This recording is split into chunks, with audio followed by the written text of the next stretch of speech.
Let's talk about how likability can create an amazing path for you to grow in your career and what that genuinely means for you.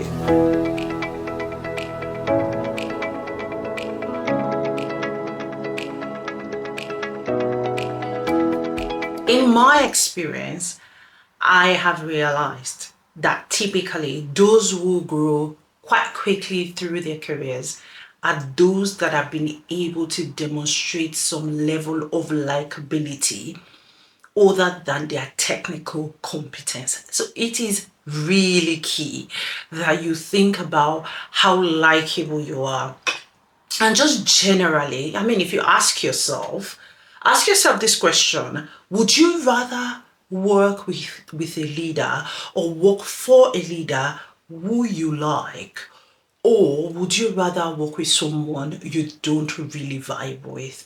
I'm sure your answer is that you would like someone that you can truly work with because you just naturally like them. Now, it is the same with leaders working with you, and especially if you're not the only one. Let's say you have come through into an organization with other people, or you have other team members on your team. The fact that you are not the only one shows clearly that even though you are technically competent, there may be other things that may be required for you to build the required trust for you to continue to grow. Now, why is this important?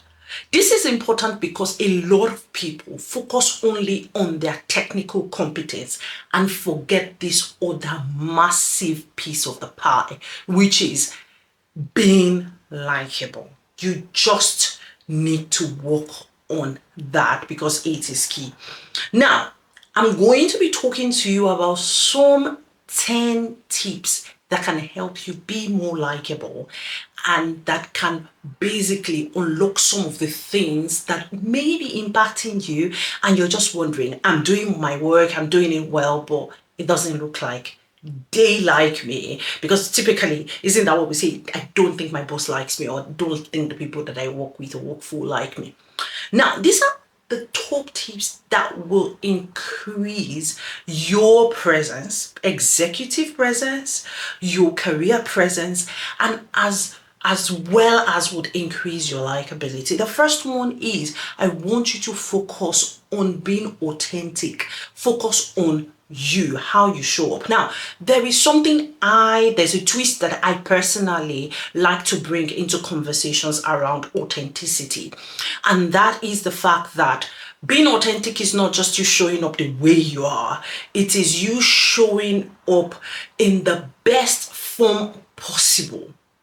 So, for instance, you may not like to do many things and you may not be so good at a particular area of your work. Now, but for you to be able to show up authentically or with authenticity to a situation, it means that you may need to go beyond who you are currently to do your research, to do everything that you need to do to present a better version of yourself through the solutions that you present. So basically, it's not just, oh, this is who I am. I don't like to talk, or I don't like to, let's use that. I don't like to talk too much. I'm not one who likes to talk too much, but you would have to make small talks with people. So being authentic is not just you saying, this is who I am and that is it. Being authentic is you going back and saying, is there more within me? Is there more I can learn about making small talks and then showing up with that, such that I can cultivate more meaningful relationships? So you need to think about authenticity, and in that case is a bit of being specific about skill sets you need to build in order for you to be able to manage tricky situations or tricky relationships. Okay, now the next thing you need to be thinking about is empathy. And with empathy is that the people you work with are first people. Okay, the people you work with are first people. If you want to become likable, you need to put yourself in the situation where people just feel naturally drawn towards you. And one of the ways people can feel naturally drawn to you is that if they feel like you understand them. And part of it is showing empathy. If someone is going through something or someone needs solution to a problem, and you not just seeing that problem separately from them, but seeing them and the problem and just basically thinking, how can I help this person? Is you showing empathy. Okay, so part of it is you being in that situation where you celebrate your colleagues, right? You are not just waiting to be celebrated every single time. You celebrate your colleagues. You offer genuine support to them when they're going through things. You cover up for them if you can. In some situations, say for instance, they need to go home, maybe do a bit of kids drop off, but you have some time on your hands to help them with a little task. Just little things. Being there for your colleagues is so important. You have to learn how to put yourself in the position of others and say, now what this person is going through, you may not understand it totally, but if I were in their shoes, how would I like to be supported? Then you go ahead and provide that support. Okay. The third thing I want you to pay attention to is how to master your body language when you are with people. Now, you don't need to say everything from your mouth for people to know that you're communicating. In fact, 80% of communication you can do through your body language. I need you to look people in their eyes when you talk to them. Establish that eye contact. When you smile with people, smile genuinely. Don't smile as though they are like, I don't know, what's the smile? Is it positive? Is it negative? Like, people don't know where you stand. You don't want to do that. Now, another thing is you want to maintain that posture that shows authority, that posture that shows confidence, that posture that shows I'm a friend, I'm here to support you. So for you to be liked, people need to feel like they want to be associated with something you have, and part of it is your ability to demonstrate strong confidence, authority, assertiveness, your ability to stand, say the right things, say it well with so much confidence, looking people right straight into the eyes and saying as much as you know. Okay, so think about your body language. You also don't want to give off body language that shows that you're disrespecting people or you don't care about them. Okay, now this one, very small, but it is so good, is remembering people's personal details, especially when they share it with you. In so many situations, people have told me the names of their spouses, the names of their kids, the names of their pets.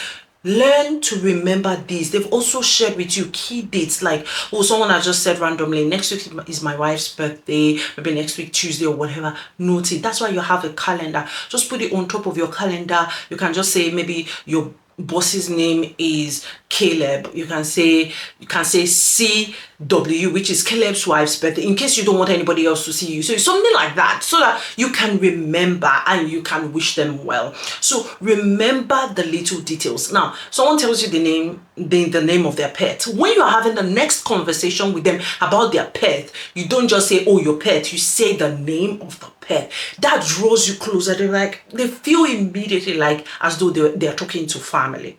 Okay.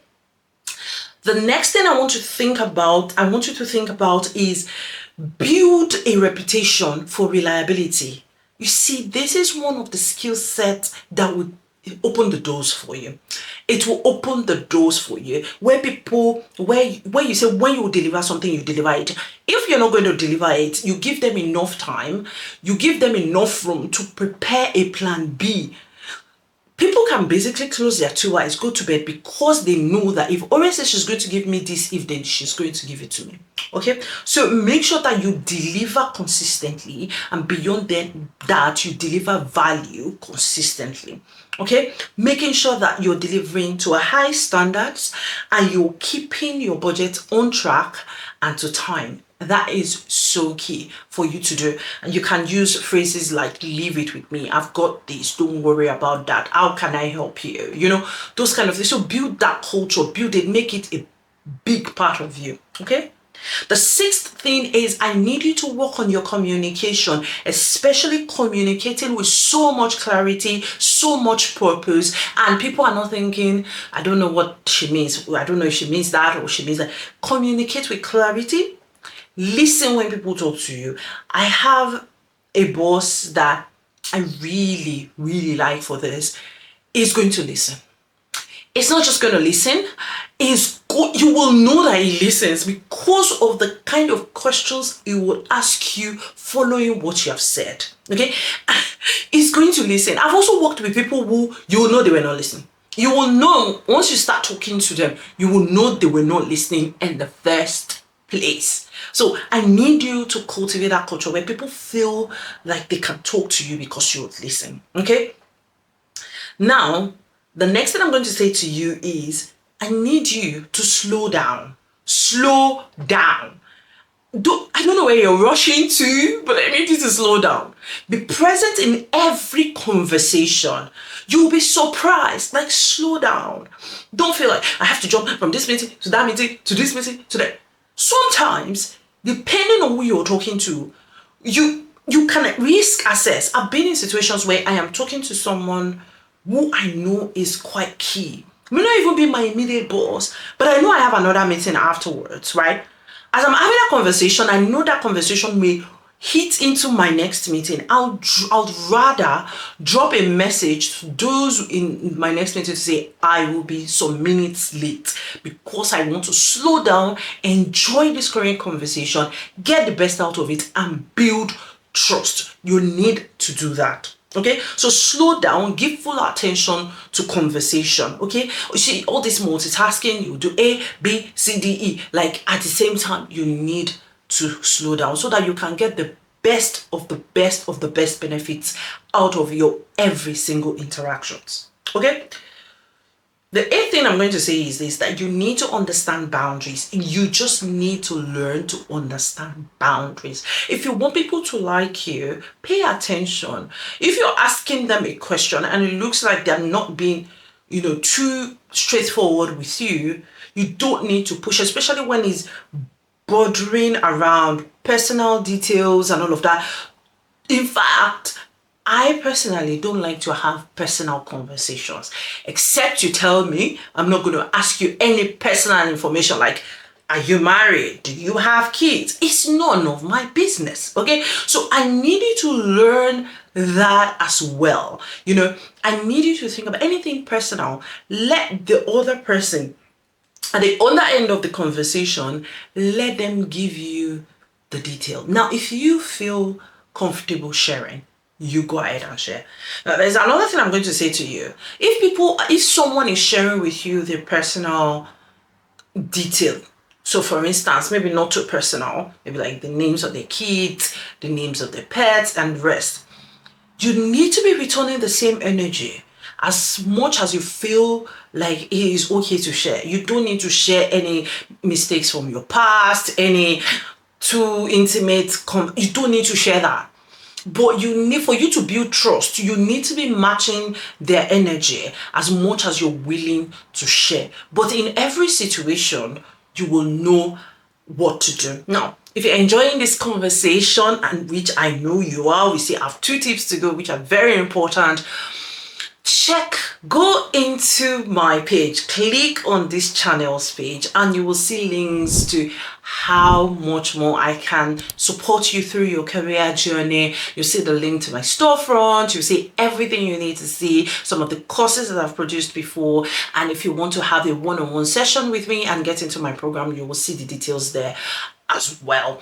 And make sure that you go in there, see how I can support you. For instance, if you've got interviews coming up, you're trying to do a transition into finance or investment banking, there's just a lot of ways that I can support you and your career. So if you feel that you need any additional support, please hit the storefront. The link is on this page, on this channel. You will see the link there. Now, on the 9th one, cultivate a generous leadership style, especially if you have people that you're leading. Be generous with how you interact with them. Be generous, that offer help, offer guidance to people. Don't just give them tasks and let them go away.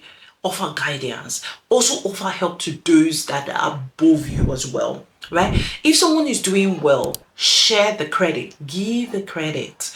If someone has done something right, praise them and give them the credit, okay?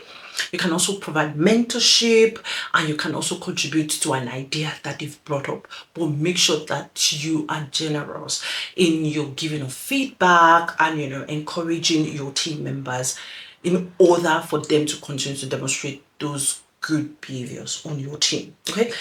The last thing I want you to think about is balance excellence with your ability to be approachable. So you can be technically sound, but if you are not approachable, people will not like working with you. So you need to give the vibe that you are approachable. From afar, you need to give the vibe. When people tap you to talk to you, give them a warm smile. Don't just, put up your, when people tap you to talk to you, turn, face them, be present in the moment. This is key. Don't just focus on your ability to get the work done. I need you to share that bright smile with people. That will help. Now, all of these things will help to build you into that person who is likable, who people like to work with, and at the same time, who is so good at their work. The two together molds you into becoming that charismatic leader that you need to become in your career. I know this has been helpful. If you know that this has been helpful, please make sure that you subscribe to this channel, because many more videos like this is coming your way. Make sure you subscribe to this channel, leave me some comments, like it and share it with others as well, so that more people can see this and they can see what they need to do to continue to build their likability at work. Thank you so much, and I'll see you in the next one.